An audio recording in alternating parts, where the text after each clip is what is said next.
todos estos panelistas en nuestra casa, porque realmente es una forma de ir corriéndonos, poder ubicar en el ámbito sociosanitario a los consumidores de sustancias psicoactivas. Me parece mucho mejor que ubicarlos en el ámbito penal, como venía ocurriendo hace no mucho tiempo, como expresaron algunos de los disertantes anteriores. El problema de las drogas es importante que lo veamos no como un flagelo, sino como un problema, y cuando hay un problema. Es importante que tengamos en cuenta que no todo el que consume una sustancia es un enfermo. Del universo de consumidores de drogas, bueno, digamos, soy el médico del panel y de esta comisión, del universo de consumidores de drogas tenemos un 70% aproximadamente, depende de las encuestas que se hagan, que son usadores de sustancias. Tenemos un 22 a 25% que son abusadores de sustancias y tenemos un 4 a un 5% que son dependientes. Podríamos decir que tenemos un problema creciente y grave desde los que son abusadores a los que son dependientes. Aquel que consume un poco de vino en la comida no es un enfermo, no es un alcohólico. Esto nos pasa y podríamos mencionar varias drogas y varias sustancias en similar situación. El caso es un poco distinto y me voy a referir al último caso, es al Paco, que es una sustancia nueva y que en algunos casos podemos decir que funciona de una manera distinta porque se origina en un problema absolutamente distinto. Cuando hablamos de sustancias, la verdad para los médicos tiene que ser poco importante si hablamos de legales o de ilegales. Esto es un problema casi siempre de la justicia, de los abogados, pero de los médicos no ocurre, porque además la Corte Suprema en 2 fallos del año pasado los liberó absolutamente. Primero, en tener que hacer denuncias frente a un paciente que consumía una sustancia, y además nos liberó en un segundo fallo en aquellos casos donde incluso alguien considerado una mula, es decir, alguien que está traficando drogas con su propio cuerpo, si llega al hospital, nos relevó de la obligación de tener que hacer la denuncia para poder protegernos en nuestro secreto médico. Es decir, la verdad es que nosotros tenemos que atender al sujeto independientemente de la sustancia, que definitivamente no es importante, sino obviamente para los toxicólogos a la hora de resolver el síntoma que le generó esa sustancia consumida, la sustancia elegida, pero no lo es en el hecho de la adicción, porque miren, nosotros tenemos claro que para que haya un problema de adicción pensamos 3 patas del problema. Una es la sustancia, tiene que haber una sustancia, pero si nosotros eliminamos esa sustancia y no atendemos al sujeto en el problema que lo llevó a la adicción, va a cambiar de sustancia. Digamos que el problema nunca fue meterlos presos, nunca fue encarcelarlos, entre comillas, adentro de una comunidad terapéutica simplemente para separarlos de la sustancia, porque si no tratamos las causas que los llevaban a ese consumo, cuando salga va a volver a recaer indefectiblemente. Entonces, la sustancia es importante a los fines médicos en el momento de una intoxicación aguda, pero no en el momento para poder evaluar la adicción, pero es una de las tantas.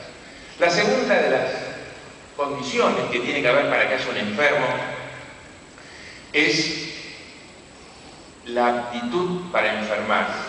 No cualquiera se enferma de una adicción. Vuelvo al ejemplo del vino. Muchos pueden tomar vino y no por eso son alcohólicos. Mucha gente ha probado el tabaco y no por eso se transformó en un consumidor de tabaco. Mucha gente ha probado cocaína y no se transformó en un compulsivo enfermo por la cocaína que termina todos los días adentro de un hospital. Es decir, tiene que haber una aptitud para enfermarse, una capacidad de enfermarse. Si no existe, no tendremos un enfermo. Y por último, tenemos que tener un acompañamiento social, que podríamos empezar por lo más chiquito, un acompañamiento familiar, una disfunción familiar y un acompañamiento social. Y para esto tenemos muchos ejemplos.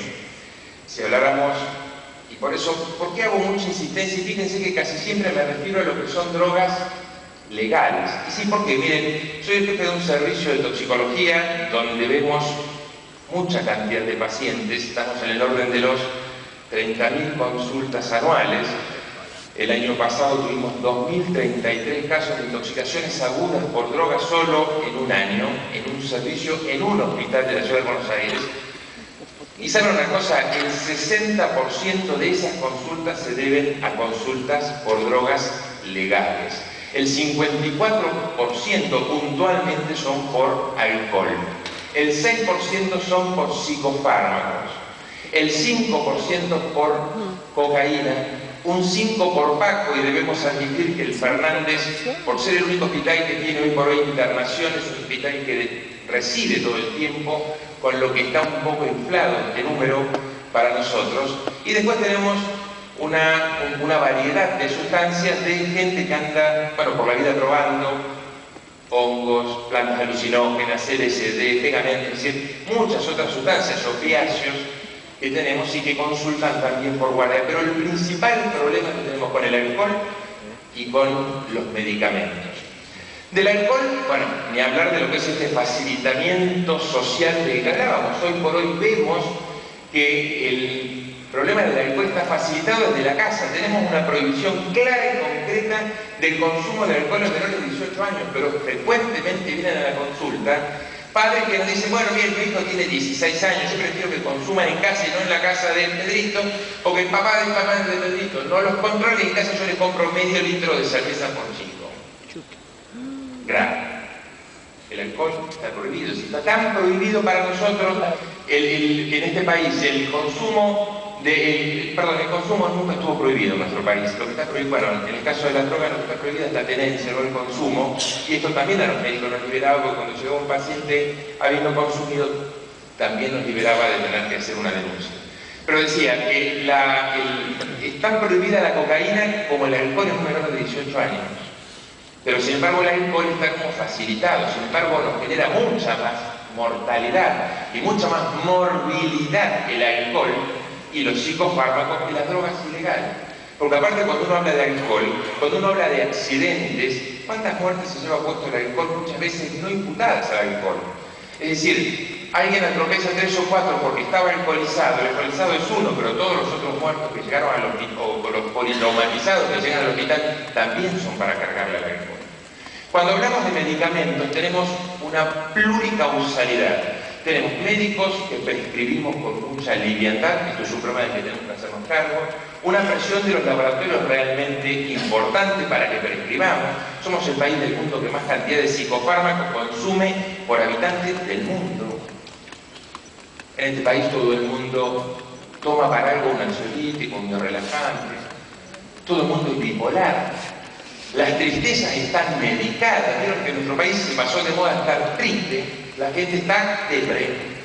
Y la depresión es un trastorno psiquiátrico que se medica. Entonces tenemos tristezas medicadas. Esto realmente es grave.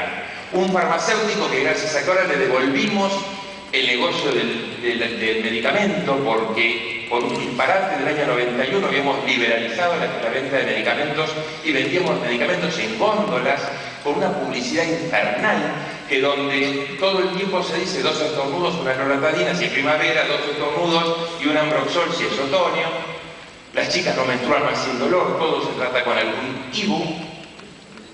Y ni hablar lo que son las publicidades diciéndole a la gente coma mal, en vez de poner hábitos saludables, total con 40 gotitas de algún medicamento usted soluciona su vida.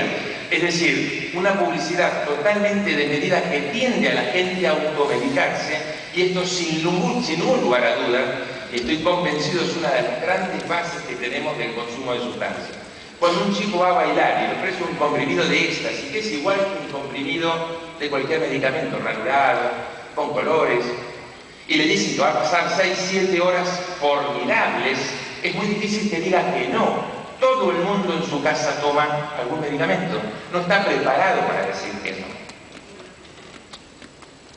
Y para esto no utilizamos campañas de prevención de adicciones, fundamentalmente lo que utilizamos son campañas de promoción de la salud. Siempre, cuando me invitan en algún lugar así, siempre digo que pareciera que los argentinos hemos descubierto que tenemos que cuidarnos con algunas cosas que siempre nos ayudan. El año pasado fue la gripe A, descubrimos que había que lavarse las manos. Digamos que hay cosas básicas que tenemos que hacer para cuidarnos. Hay otros países